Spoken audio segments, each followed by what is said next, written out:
I'm not sick or struck dumb, or don't you know a kick when you see one can't quit.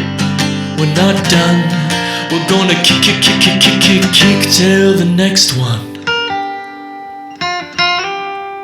Hello, fine people, and welcome to The Kick. This is a movie podcast on the Now Playing Network, and I am your host, Chance Solon Pfeiffer.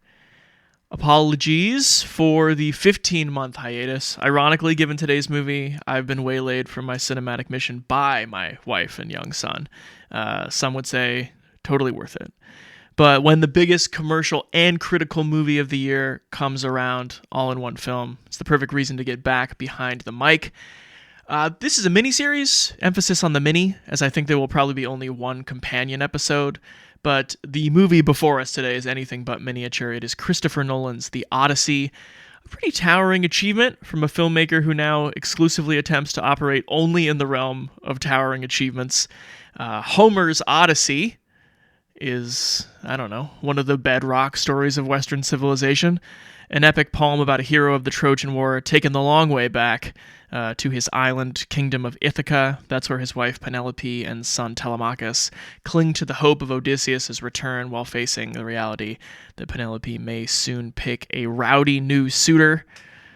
Nolan's version stars Matt Damon as Odysseus, Anne Hathaway as Penelope, Tom Holland as Telemachus, and Robert Pattinson as the evil suitor Antinous. There is a Cyclops, there are Trojan horses, goddesses played by Charlize Theron, turning people into eternal beach bums. There are blind prophets, witches, and Agamemnons that look even bigger than the Trojan horses. It is the Odyssey as we've definitely seen it before and never seen it before, with Nolan using daring practical effects to create awe-inspiring monsters and naval hardship, while also spinning the story into a series of unreliable memory pieces that coil around each other until they pop into your classically positioned Chris Nolan revelation, though I would say the revelation here is one of perhaps a different stripe than we're used to. To break it all down, I must invoke Zeus's law, which is, in this house it means treat every podcast guest as if they might be a host in disguise.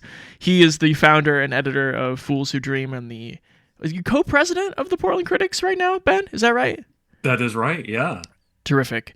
And a Nolan devotee, the likes of which I've never known. In fact, he taught a class on Chris Nolan the night of the Odyssey press screener. That's how committed he is. He's in it for the scholarship, and he'll see the movie on his own dime. Ben Campbell Ferguson is here. Welcome, man. Oh, thanks for having me, Chance. It's great to be on The Kick again. I'm psyched to have you. So I guess I want to ask first, when you heard that Chris Nolan was making the Odyssey after basically reaching a new peak in his career with Oppenheimer, and then being like, look, I think I found a taller mountain over there. Did you think it was a choice that made a ton of sense or a strange choice? And we could talk about this. I guess I just framed it in a career sense, but I also want to talk about it narratively. When you first heard this, does the Odyssey strike you as a Chris Nolan type story? I think yes and no, because on the one hand, it's about a wayward father returning home, which is a theme he's revisited time and time again. It's there in Inception, it's there in Interstellar, even in The Prestige to a certain extent. So there was a sense that, he's kind of been adapting bits and pieces of the Odyssey throughout his other films over the years, so it makes sense that he's kind of returning to the source, if you will.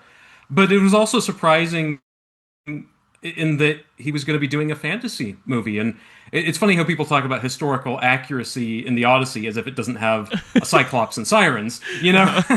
I mean, it is fantasy as much as Lord of the Rings or Harry Potter, and that's a genre that he had never tackled before. And so I was intrigued to see how is an uber-rational director going to kind of wrap his very tactile style around the intangible, around gods and goddesses and mythical beings and beasts. So in some ways it felt right, and it also felt like a challenge that was going to push him to places he hadn't gone to before.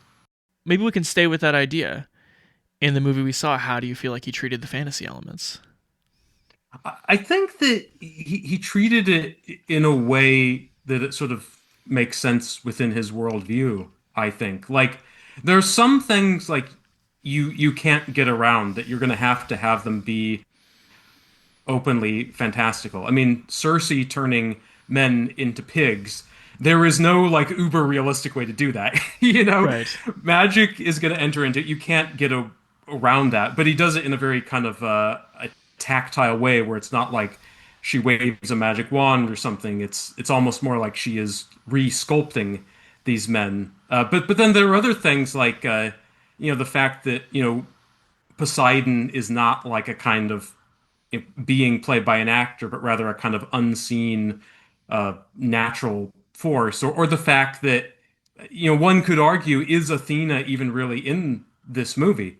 We know in the credits it says Zendaya plays Athena, but and there are some revelations I'm sure we'll talk about in the spoiler section, but there is a Right. question of, is that literally Athena speaking to Odysseus, or is that some kind of manifestation of Odysseus's inner torment, Yes. and he just happens to see that in the form of Zendaya. Right. Um, yeah, and then I suppose the extension of that commentary is perhaps that's Christopher Nolan's take on myth making, is that these like larger than life, unprocessable forces then like become anthropomorphized in people's minds, which I guess is like probably how a lot of us think about myth, but you don't often see it communicated quite so directly. Um, so I guess I don't have in my first questions here. Ben, did you like the Odyssey? But I feel like I should just ask you point blank. I did like the Odyssey. I would have bet I anything. I would have bet my house. I would have bet my car. I'm glad to be a safe bet. I think with Nolan, for me, there's always the sense of like it's easy to think you know him because he has such a kind of recognizable array of like visual and narrative signatures. And I think the thing that was really sort of striking to me about this film that I wasn't prepared for was that the emotion of it was going to kind of sneak up on me. And really that Yeah. comes from the fact that I think in this Odyssey, he's leaning into the idea of generational change, and the idea of Odysseus doesn't represent sort of like the failures and heroics of one man. He represents the failures and heroics of an entire generation. And the sort of passing of the torch to Telemachus maybe is like emphasized in a more dramatic way in this film than it is in other versions of the story, because I'd looked at different versions of the Odyssey, and I don't know if I'd ever kind of seen that sentiment of like our generation fucked up, so let's uh let's hope that those who come after us have like a conception of what humanity can be that we never could have imagined. So I think there are all the kind of brilliant and beautiful things I would expect from a Nolan movie, but that was the thing where it's like, oh, I think that was kind of the key to unlocking this narrative for him, and I don't know that I expected it would be that. Yeah. I almost want to hold on that emotion point because I feel like it's one of the key themes of the movie, but I would agree with you. Like I was expecting like how is he going to turn this story into Christopher Nolan stock and trade, which I think of as like incredibly orchestrated, very smart, highly intellectualized. And there is a certain point in the movie where one character pretty much says to another character, like, you're really overthinking this and you've been overthinking it for a long time, almost as though, like, Chris Nolan's self editing while adapting the Odyssey, which is like, why do I make the Odyssey? It's like the oldest primary color feelings in the book: pride, pain, yearning, um, tragedy. Yeah. But let's duck back to that real quick. Which pit stop, which island, which interlude worked most and least well for you? Well, I mean, not to keep belaboring this, but it is such a great sequence. The whole Cersei sequence, I think, is the best of the pit stops. And I like that you call them pit stops. I think that's very good. Like it makes me think of like, oh yeah, they're just stopping at some rest stops on the way It back makes to him sound Ithaca. very casual. Yes, it's how much 'Cause, Patel is just like, does anyone have any Skittles? Can we stop on Crete and get some Skittles? maybe take a stroll in that trail behind this gross restroom, you know, like. But I had this question later. In your mind, has Nolan ever directed a scene as gross or disturbing as the Cersei scene? That's a really good question because I don't think so because has he directed horrific scenes? Yeah. I mean, the Fuller Lodge scene in Oppenheimer when all that guilt is crashing down upon him, that's really horrific. But I mean, the Odyssey, this is something different. It's like body horror, Yes. right? You know, you're hearing like, bone change shape. And I think there's that moment when like it's almost in like one shot you see like an ear like kind of pulled back and it's like, oh wait, that's a pig's ear on a human. Like that is real kind of brilliantly stomach churning stuff. Not a typical occurrence in say like Inception, for instance. No. And you know what that scene made me realize too? I feel like the sit down between Odysseus and Cersei after is like moving it's moving very quickly. And he's like, Yes. "Did they do anything to you?" And she's like, "No, but they might have." And I think when I was watching it, I was like, "Okay, we're like really getting through very fast like this woman's sort of instability and how her like fear and these archetype of these men may have driven her to do this." But then I had to also step back and be like, if I look at the themes of this movie, Odysseus and his friends trying to get home, like they're marauders. Like this is the equivalent of just because it's the perspective that the story is told in. Like, I don't know, American troops occupying a foreign country being like, we're trying to help you, why don't you respect us? It's Yes. like the people on the island are not going to fucking respect you. Like you just washed up on shore with weapons. So I think her explanation makes a lot more sense with a little more thematic thought on my part. Yeah. Well, you're so right, and I like that you bring that up as them as marauders because there's that scene earlier when they go to that island village and they're literally setting, people's homes on fire. And weirdly enough, that reminded me of a scene from another film you covered on your podcast, Avatar: The Way of Water, where Yeah. Quaritch is just going to islands and burning shit. But that's the villain doing that in that film, and in this movie, it's the hero, and they're kind of blaming the victims. It's like, well, you left your village, what did Yeah. you think was going to happen? Why aren't you like waiting for us to come ask you reasonable questions while we take a certain percentage of your stuff?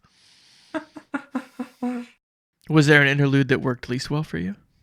Yes, What was it? and it's not that it's like badly crafted or anything like that. It's just that I think it's a little bit redundant. The whole bit with the armored giants, which Mm, I think which I'm gonna mispronounce this, but I believe they're called like Lystragonians.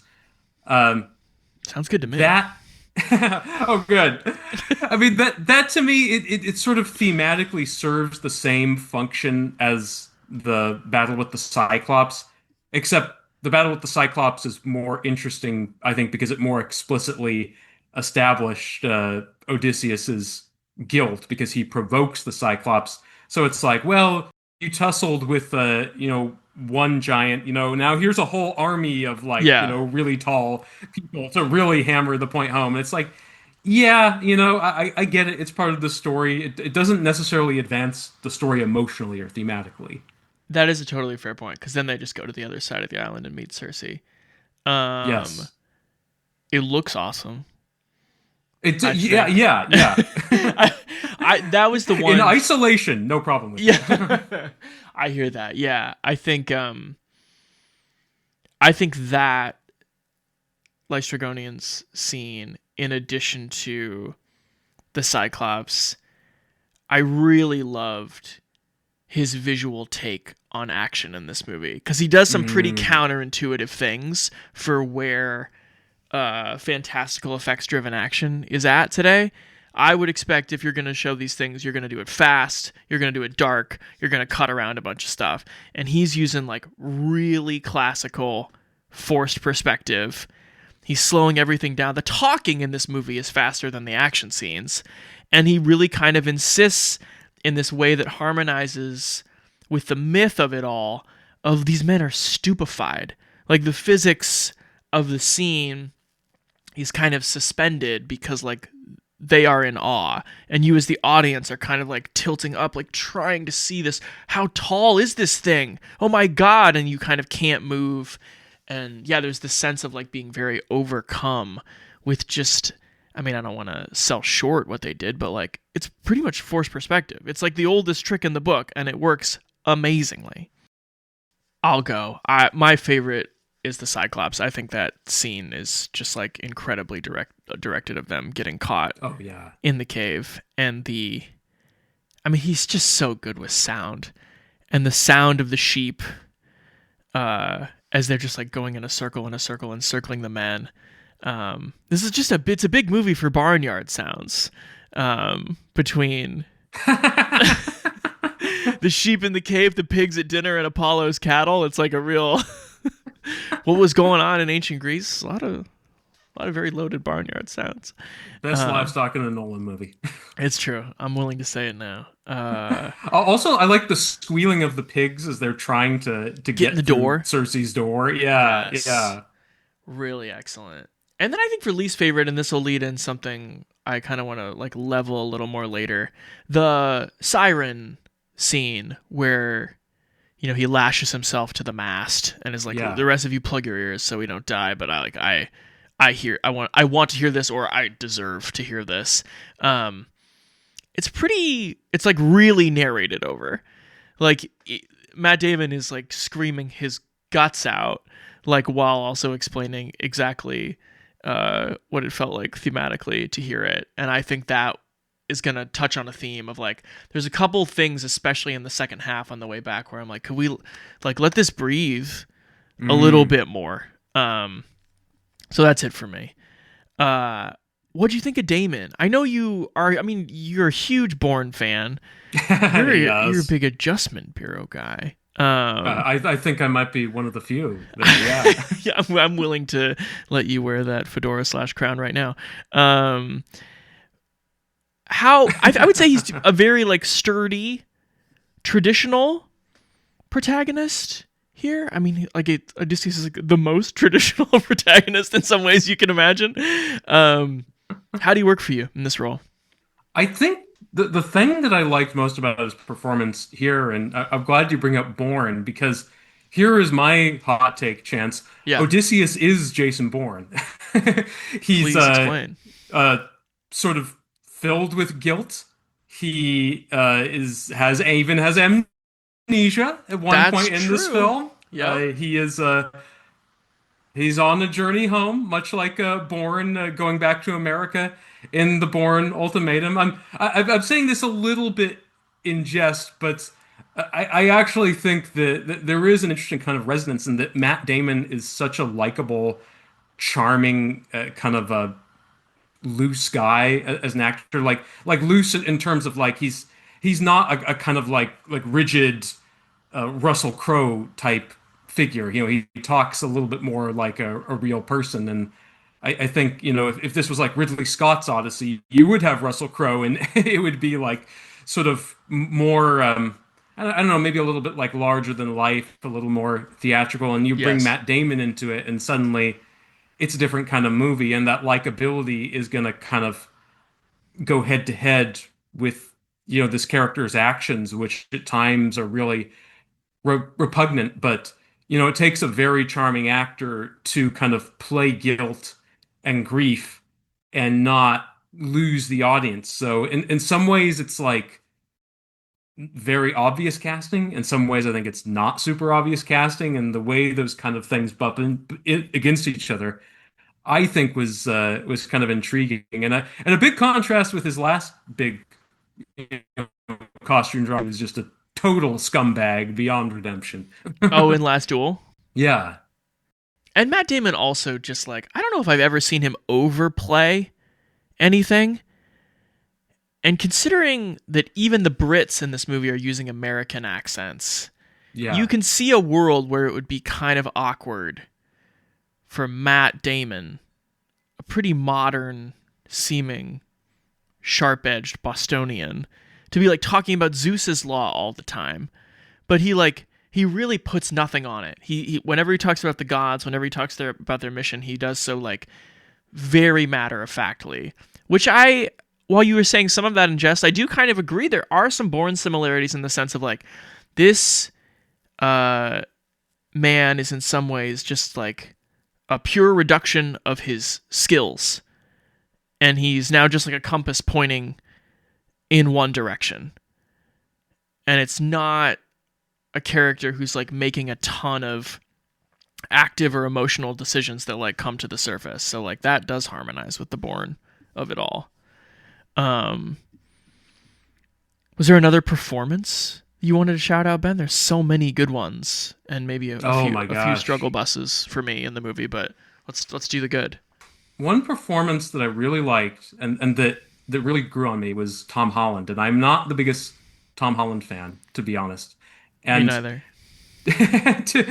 there's a lot, going against him, and he's definitely my least favorite Peter Parker. Sorry, Tom. Sure. But I do think that like it speaks well of him that when he realizes that this hooded, bearded beggar is Odysseus, that I got a little teary-eyed seeing the look on Tom's face, that just like pure kind of wounded, hopeful yearning. Yeah, I guess mileage varies. It's probably still my least favorite performance in the movie, but I also recognize that the deck is kind of stacked against that character in terms of like interesting moves. Yes. Because it's sort of more like his main thing that he does is like make sure you don't do anything wild or intriguing enough to give Robert Pattinson and Corey Hawkins a reason to kill you. And set up your mom, Penelope, to like do her best supporting actress moments of screaming in your face. Get big dogged by John Bernthal at his table while hearing the story. Like it's a tough one to really like make pop. Do you want to guess what my favorite performance was based on what kind of performances I gravitate to, Ben? Do you want to make a guess? Maybe the plate licker himself, Rob Pattinson. That's 100% true. That's the one for me. He's just having so much fun. Yes. Yes. And I do just love like a shit-eating, charismatic villain, of which Antinous is definitely one. Yes. And he really... the way in which he like goes full coward at the end too, of just like pushing people in front of him, being like, I don't want to be killed, you be killed. There's also a scene where weapons are falling through the ceiling one by one, and we just keep cutting to Antinous being like, the swords, get the swords, no, the spears, the shields. Like he's just naming weapons in this panic of like, somebody please kill this guy before he gets to me. And Pattinson like really understands the assignment in terms of just like, there's nothing faux redeeming about that character, and he just leans into the lack of redemption in such a palpable, like unselfconscious way. I love it. Oh, I do too. Yeah, I like that.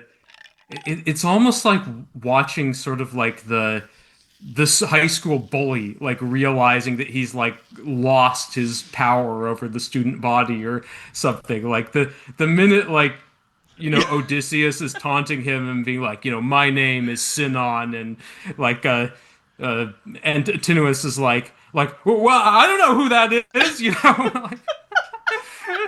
It's like I love how he plays the insecurity of that, He really does make a meal of it. Yeah, because I mean, obviously there are all kinds of different performances in Christopher Nolan movies. I would say for the most part, the way the movies are toned and edited, most actors get pretty tight in the pocket. In terms of like speaking very matter-of-factly, delivering information. The emotion, if it is there, tends to sneak up on you. You very seldom like have somebody like acting out the way Pattinson is here, and the fact that it like fits into the movie to do the, most classical Hollywood thing in the book, which is just like make you hate this fucking guy, Yes, is really gratifying to me. It's always like there's so many layers of like sort of good news, bad news to that character. It's like, oh, I'll stop everyone from picking on the dog, but then I'm gonna put the dog on the dung heap outside. Like, Oh, Argus, the old dog. or we're not for Argus. I guess. He certainly lived on that dung heap a long time. Ben, before we turn into like full spoilers and themes and everything, not that we kind of haven't already, this movie, of course, had a massive opening, 124 million this weekend, third biggest of the year, the biggest for a non-superhero movie, I believe, for Nolan. The Batman movies opened a little bigger. It's got an 89 on Metacritic. I mean, it's rocketed to the top of like Oscar betting odds. And this, of course, is like right after Nolan just like got out a broom and swept up the Dolby Theater 3 years ago, getting every trophy he could get. Like, where do you think this puts him? Is he like Spielberg in 82 right now? In terms of how hot and how beloved, although 82 Spielberg did not have the Oscars yet. Is he like Cameron in 97? Is he Cecil B. DeMille in 55? Is there no proper analog for where he is, given like how movie culture has evolved, and yet he's still so central to it? What do you think? Well, I love that you frame it that way, like the choice between like Cameron and Spielberg in those respective years. And I would say Spielberg in 82 for the reason that, like, while I love, Cameron's pre-Titanic work, and I know that some people hold up Terminator and Aliens as the best things he's ever done, for me, I feel like Titanic was just taking Cameron into a completely different stratosphere. Because, like, I didn't see Titanic until years later, but had I seen it in 97, I think probably what I would have felt is that, wow, I knew he was good. I didn't know he was capable of making anything this grand and this heartfelt and this overwhelming emotionally. Whereas I feel like with Spielberg, you kind of look at his trajectory, and there is a kind of interesting parallel to Nolan, where it's like Spielberg makes 1941, and all of a sudden there's this question in the air: were Jaws and Close Encounters a fluke? And then he makes Raiders, which kind of reminds people like, no, 1941 was the fluke. He's still the best. And then I think E.T. really kind of solidified that reputation. Nolan, the 2020s, has been like on a very similar path, where I feel like I love Tenet, but there's no doubt that Tenet had a lot of people going like what's going on with this fellow, Right. And then Oppenheimer was like, oh, he's back, baby. And I think the Odyssey is like, now he's double back, baby. Yes, he is double back. Oh, I told you before we were on that I wanted to talk about Lucas. Oh, yes. I feel like when artists reach a certain level of fame, there is a way in which like people get the knives out, and someone being like, well, anyway, I just had the biggest movie of my career. I won 1 million awards near universal acclaim. I think I want to do the Odyssey. And I'm saying, if George Lucas had been like, I want to make the Odyssey in 1989 or whatever, after a little break from Return of the Jedi, I feel as though like people would have made fun of him. And maybe it's just because George Lucas is easier to make fun of than Chris Nolan.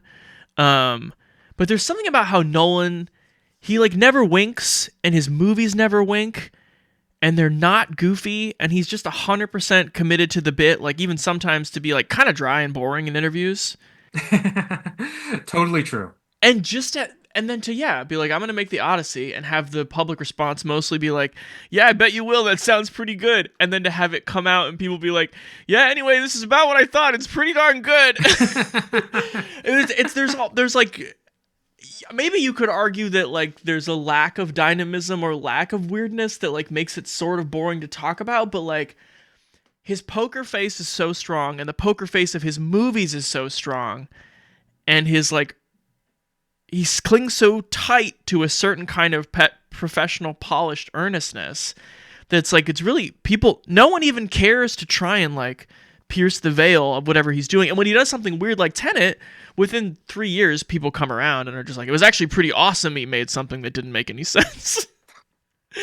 Like, I don't know. You think about Nolan all the time. Like, what about just like his station of approval? Yeah.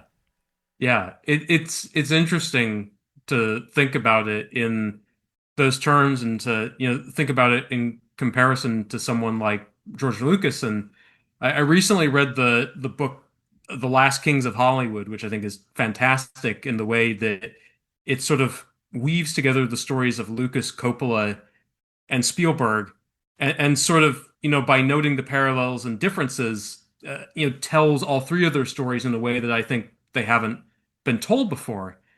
And I mean, what emerges from that is that, like, Lucas is the guy who is kind of through I would argue, fault of his own, consumed by his own commercial success. And Sure. and he allows that to happen. He could have gone off and made like any wacky, THS-esque art film he wanted. He had the power and he chose not to.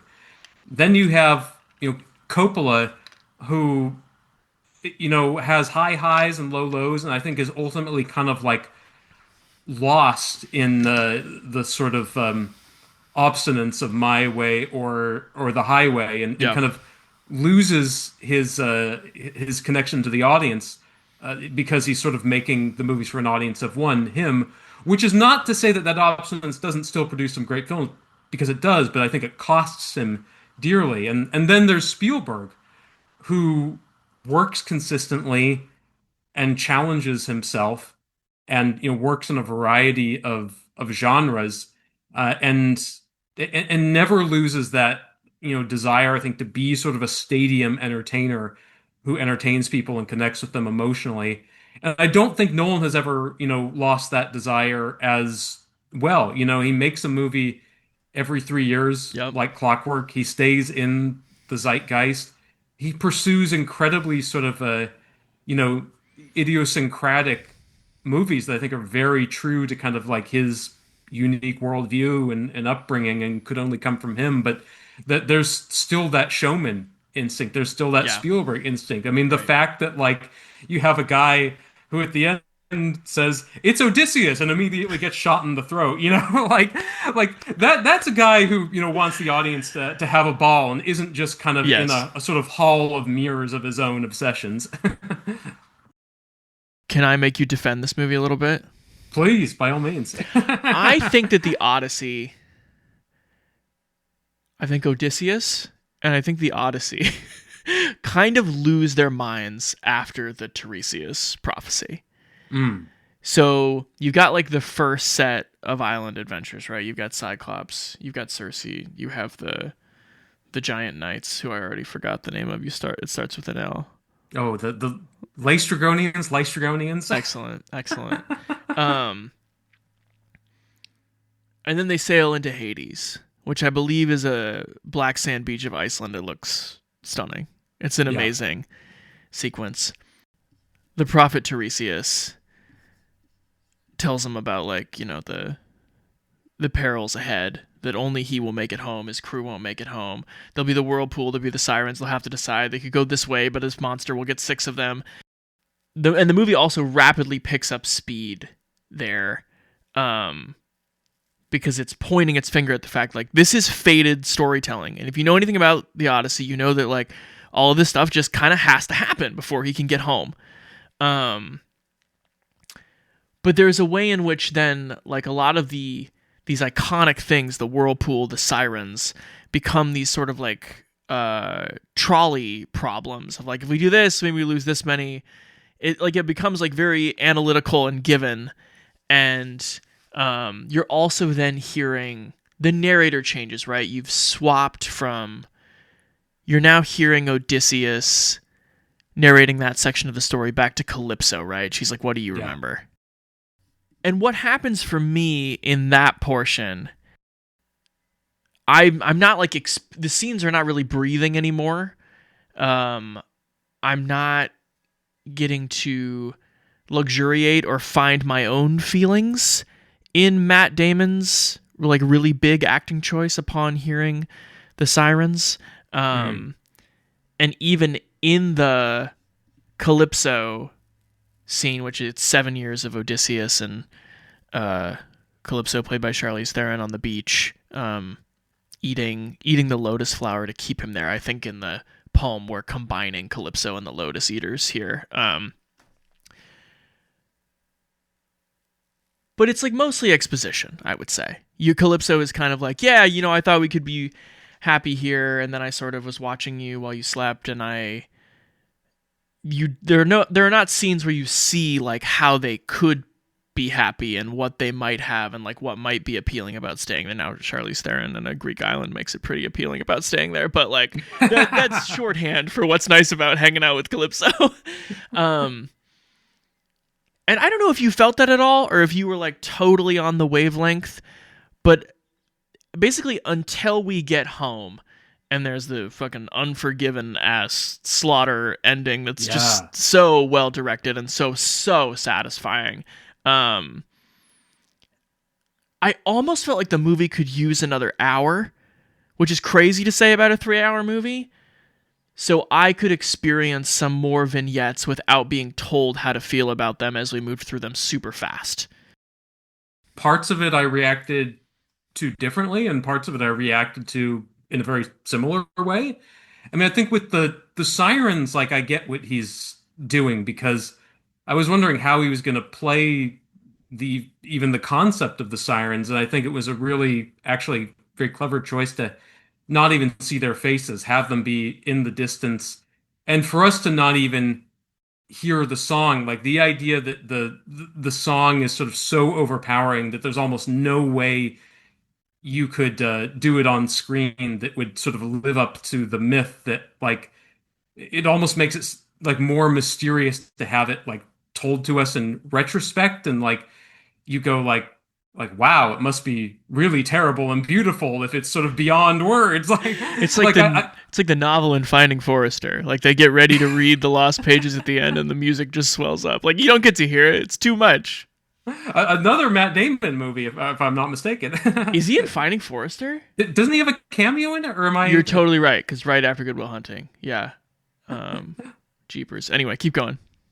But the Calypso bit to me is interesting because like on the one hand, I really like that Nolan took that device from the poem, that the first time we properly meet Odysseus, he is on Calypso's island, and everything is sort of understood in retrospect. It's him from a kind of later point in time looking back at an earlier point in time, and that sort of flashbacks within flashback structure. Like I love that kind of thing, and keeping that like Nolan neo-noir DNA alive. It's nice even in the context of an epic. I think the one thing that I was a little disappointed by is that I think Calypso doesn't really kind of emerge as a character or as a force in the way that Cersei does. Like, Cersei, even though I think her presence has something to teach the men, I still feel like she is an individual with like her own concerns and desires and fears.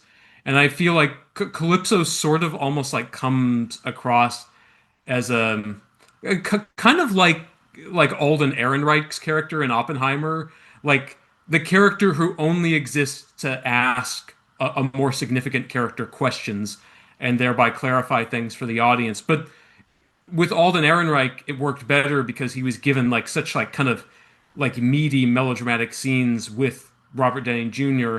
And I don't think the scenes with Calypso have, the same force as those scenes in Oppenheimer did, to be honest. And she's a god, right? She's a sea nymph, I believe. A sea nymph. Lower class of god. I don't know what like that entails exactly, what the In this movie, it kind of entails looking like a Northern California wine mom, sort of wrapping herself up on a chilly day with a Nora Roberts book. Oh my gosh. But, yeah, I would agree with you. All it would take... I mean, and I guess that's one of my persistent things with Chris Nolan and his, like, women characters, is that, like, he either is deciding rather transparently to give them a moment because they're not centered in the story and they badly need one, which is my critique of how the Emily Blunt character is positioned in Oppenheimer, and a little bit how Penelope's positioned here. Like, he's very aware of the fact that these women are marginalized in this story, and he has to give them a moment to justify their position. It's just, and it's not that like they don't work. To me, it's just very obvious. It's like almost like a box he's ticking in the writing, and then but he's not someone who's like really exploring. And I guess that's the other side of what we're talking about, like why he's so good at like churning out amazingly crafted movies at a quick clip. But it's like, what if Calypso was just like, I'm pretty lonely and I wonder why? Like, even asking a basic question like that, I think could like unlock some things, but we're just really focused on Odysseus in the Odyssey. I get it.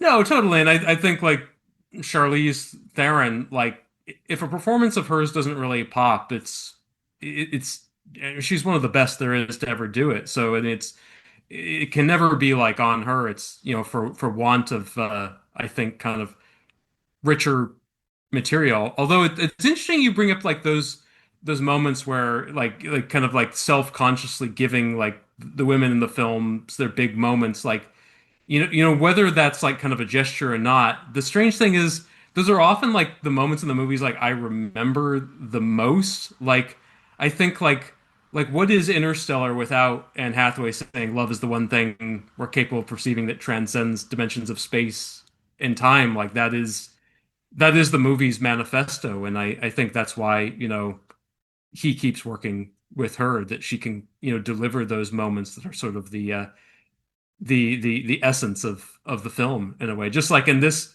movie where she finally just says like, I want Odysseus, which is almost like kind of like petulant, like, but like very human. Yes. It's this moment of like, you know, shut up, kid. I want what I want, you know, like you child, you know, don't you dare like tell me how to you know run my kingdom.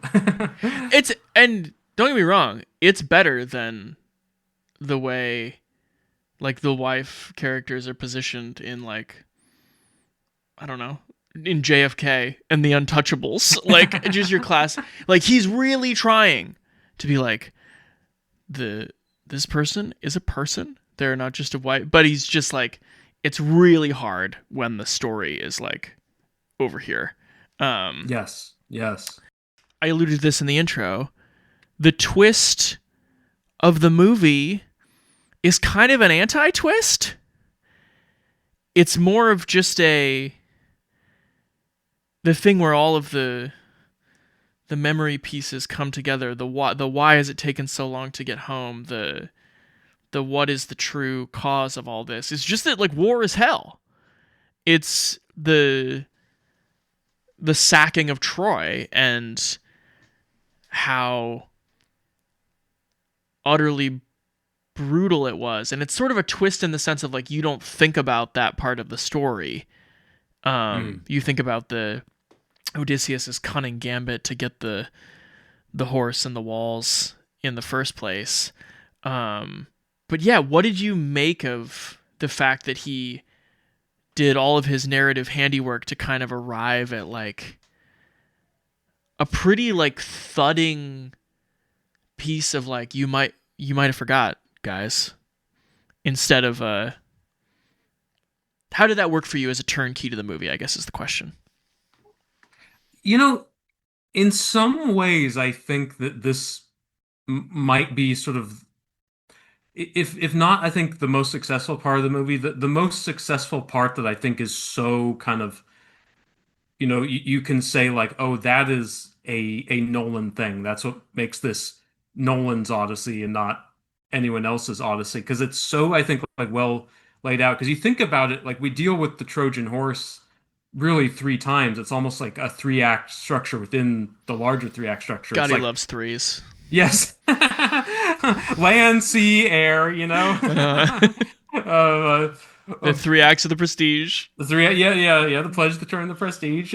Well, okay. Let's go with that. Like call me on in the middle of your class and be like, and now for 33 seconds. Chance will name all the times there were threes. Sorry, go ahead. Well, okay. So, I mean, using that prestige metaphor, like, let's say the pledge is seeing the horse for the first time at the beginning, Yep. and like kind of establishing the sort of mythic idea of the Trojan horse. Uh, the turn is Menelaus's account of that, from the inside, which is much more brutal, and he's saying like, actually, if you were inside that horse, people were drowning, and it was filled with excrement, Yes. so it's not quite what you thought it was, kid. Yeah. But at the same time, Menelaus's recollection is still pretty heroic. It was a big action scene where it's like, how many guys can we shoot Yep. before the gates are opened? So there is still that kind of aura of myth. And I think that like and I like the way you describe it, like the revelation being that war is hell, because there's something about like, when Odysseus says the sirens say, I don't really want to go home. It's like, why is that? Like, is he really like Right. enjoying this journey? Is he like, like, oh, I'm having a good time on, my weird road trip, and like, Yes. I don't want to go back to my responsibilities, but it turns out it's not that. Like when he's talking to Penelope, through that kind of mesh like window, what you realize is that he doesn't want to come home and sort of face his family and his kingdom as the man he's become, and to see, the kind of sacking of Troy and all its cruelty at that moment is, you can't see it until he can sort of fully confess his culpability in it. Like there is the kind of like structural idea of like you have to build up to that revelation, but also just from like a character point, it can't really land until the character can admit the horror of what he was a part of to the person he's most afraid to admit it to. That's beautifully put, and it makes me think of two things. One is a moment where he kind of makes an uncharacteristic error, an emotional error, and he shoots the Cyclops on the hillside when he doesn't need to, and loses guys and fucks it all up. And I'm like, why? Like, I get it's a very shocking moment, and you're kind of like, I like it because it shows that this like leader is like pretty fallible, for being like a brilliant tactician. But you kind of pointing toward the like he's not ready thing. I kind of wonder if like that's it, because in the Troy flashback, you never see him like commit a war crime or like have a moment where he's Yes. like, I have blood all over my face. I am wrath personified. No, he's pretty horrified as he's like walking through Troy for the most part. But then you start to look at like the quote unquote mistakes that he makes, and is there that little bit of a like, I actually don't know if I want us to like leave this island. Do you buy that at Yeah. all? Yeah. I mean, I think I do buy that, because it's like there's the complexity of like he's not really actually like, except for what he does to the Cyclops. He's not like a guy on the front lines, sort of committing barbaric acts himself. He's more the one who like makes them possible, who unleashes them. You know, Yes. he comes up with the idea of the Trojan horse, himself. If he were Oppenheimer, that'd be the atom bomb. And Exactly. so he does kind of like bear the responsibility, and he doesn't really understand what he's unleashing. He's naive in a way that I think like Oppenheimer was naive himself. So yeah, I think absolutely. And the fallibility really comes from you know shooting the Cyclops, this idea that he's not really prepared for the consequences of that. Like he is driven by emotion. It's just this moment of like, fuck you, you killed my men, I'm gonna shoot you even though I don't have to. But he's not thinking, oh, then this beast is gonna storm after us and kill even more people, right? Like he doesn't, he lacks the perspective, and that's, I think, his ultimate damnation in a way. Yeah, it's interesting. Maybe that's like a moment like that. You don't think of it as a fated moment, but it's very similar to the more trolley problemy moments later, where the Cyclops only eats people in twos. They're counting it. We're like, if we go in here another night, we're going to lose 2 more. But then, yeah, you wonder if there's like a god above him somewhere kind of being like, and he's going to shoot the thing, so he's going to lose 12 more. Like, nobody says that in the movie, but that is the result. Yeah. You know what the twist really makes me think of, talking about other Nolan things? It's very similar to The Prestige, which remains like a top 3 Nolan movie for me, of Jackman's been drowning his clones every night, right? Yeah. You ever seen The Prestige, Ben? I know you have. I'm making fun of myself for not remembering the Great Danton? The Great Danton's been drowning his clones every night, and Michael Caine's like, I once knew a sailor friend. You know, he says drowning's like going home. And then after you've seen Danton just like deteriorate, and you're like, oh my God, this guy's like in this bad state, Caine comes back and he's like, no, he said drowning is like agony. And it's something that you've already seen and maybe taken for granted how horrible it was. A character comes back and is just like, actually, it was pretty fucking bad. And that's how The Fall of Troy is kind of like re-emphasized here, I would say.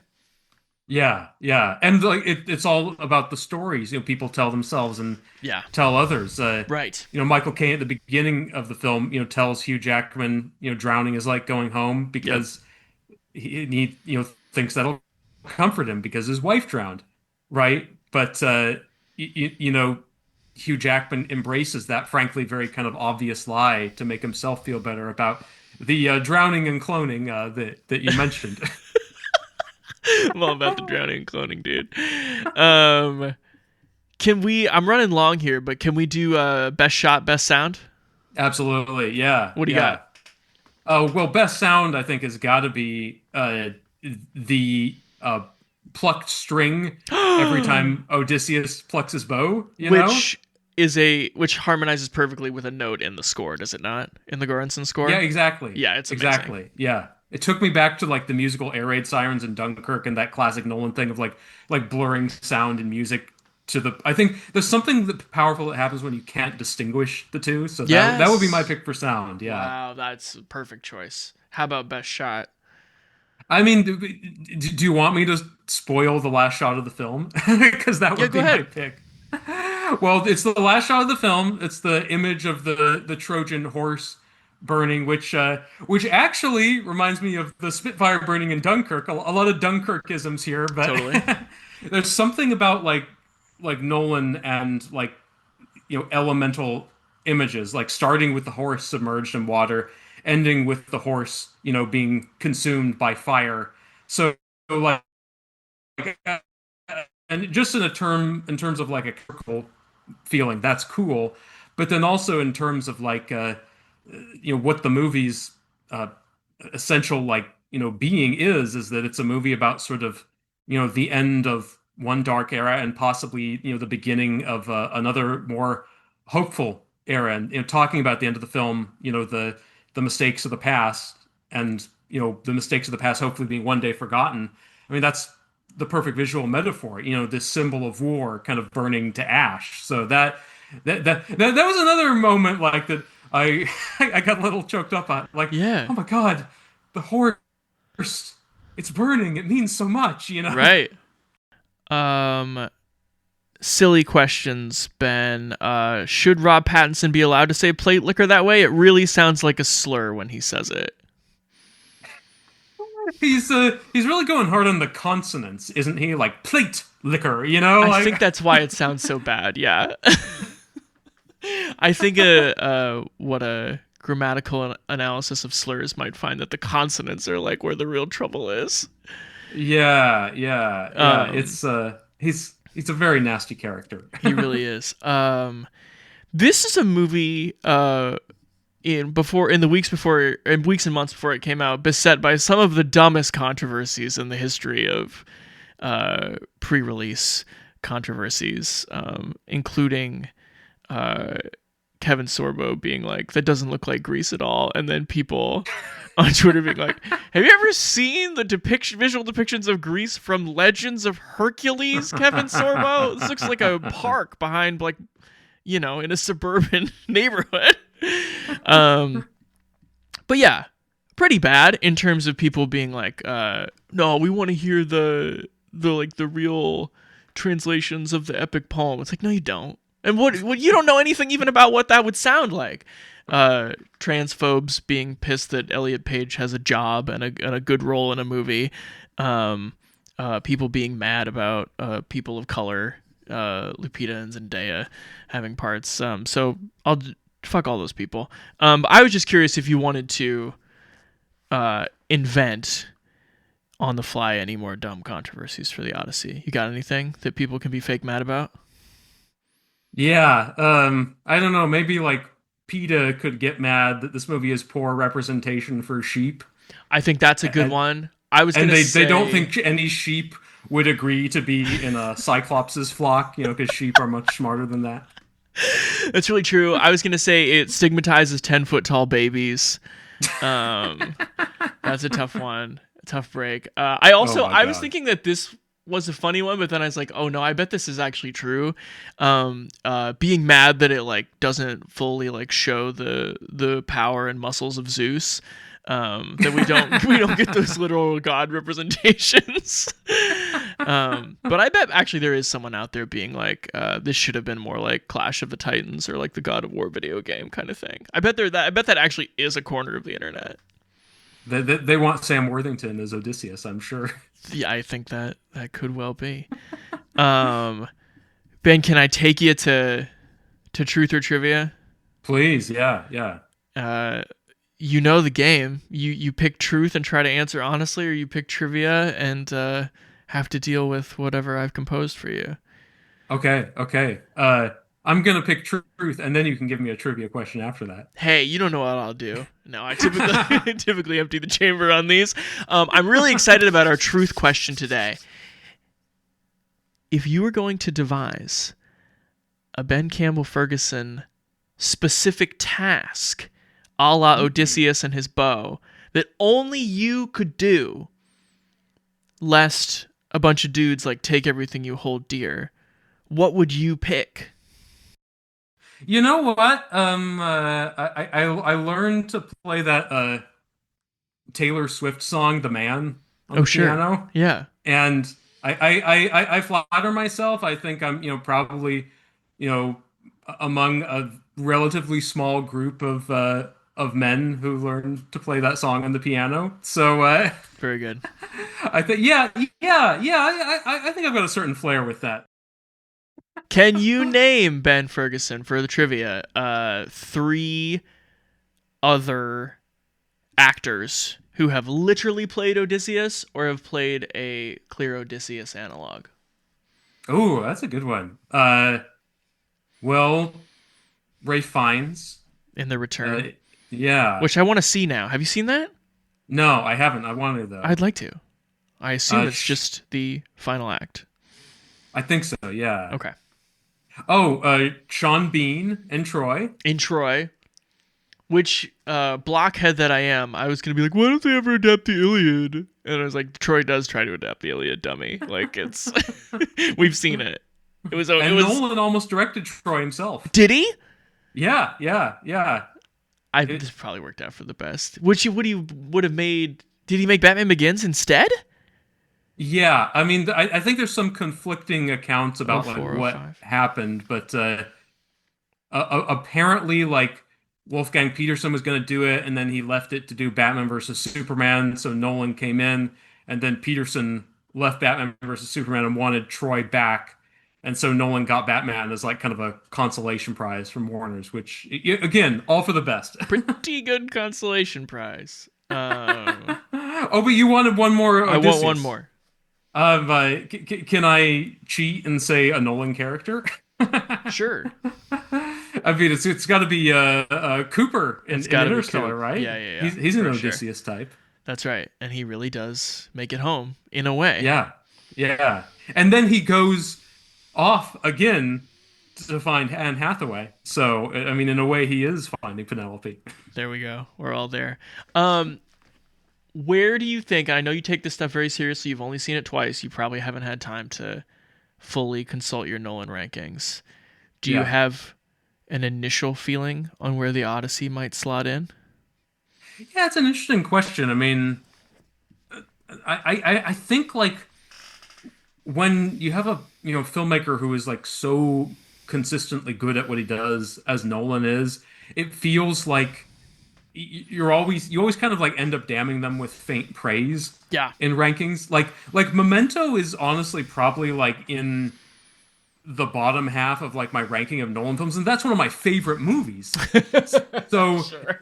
it feels like insane to say like Memento is like I don't know like what like number seven or something, but that's just kind of how it works out. I mean, I think like the Odyssey, as much as I love it, would end up in the bottom half as well because like Hmm. for me like Inception and Interstellar are the top two. Like Okay. that to me is like kind of unimpeachable. And then there's the question of like the Dark Knight trilogy, do you rank them as a package deal or do you sort of like separate them throughout the list? No, It's Ben, they're not a package deal. well, I think there's an argument though that like that is one long like super narrative, even though they are very different. So I guess that's. I'm interested in that negative. I don't. Thinking of them as a package deal, I worry that they'll only drag down Dark Knight, which is not what I want. I mean, I think it's like, I mean, it's a whole. This is probably like a whole nother like podcast, Yeah, we could but do a half an it's. hour on are you allowed to rank the Dark Knight movies as one movie? But then Um, like when Oppenheimer gets in there, it's like say if your top five is like Inception, Interstellar, one or two of the Dark Knight movies, and then Oppenheimer or Dunkirk, the Odyssey gets kind of perhaps lower than it should, but it's no one's own fault for being so good at what he does. there you go. For the record, I have it high middle. It would be right now. I got it: Memento, Prestige, Dark Knight, Dunkirk, Inception, Odyssey. So Oh, okay. Oh, I like that. I like that. I like this one. Very respectable. Thank you. And I guess I'll just say too, like I feel like I love so many of his movies. I feel like recently I had this sensation with both Oppenheimer and this, where I came out and I had all these little picadillos and like all these little like Nolanisms, and there's this thing that I didn't like, and it felt rushed here, and why won't it just let me experience the character this way, and like how was it so sure that I even cared about that character? And then I get to the end of this list of gripes, and then I'm like, it was pretty awesome. I like he really he really is like hard to deny as a craftsperson Yeah. and a popular artist and someone who like I wish I had a better phrase than this, but just like vanguard of popular but smart cinema. Like he's really like doing the Lord's work, and he's so good at it. And so even if I am focused on my quibbles, I'm done, and I'm just like, what's not to appreciate? And that's kind of where I ended up with this Yeah. one, even more so than Oppenheimer. Oppenheimer, my gripes run deeper, but I really thought this was a pretty rad movie, and a movie where even as I was making my complaints to you, I'm like, but these like hook into the theme pretty darn good if you start to think about the choices he's making and what he's up against and how he's processing what he's up against as he makes the narrative choices. I think there's a pretty good explanation behind a lot of it.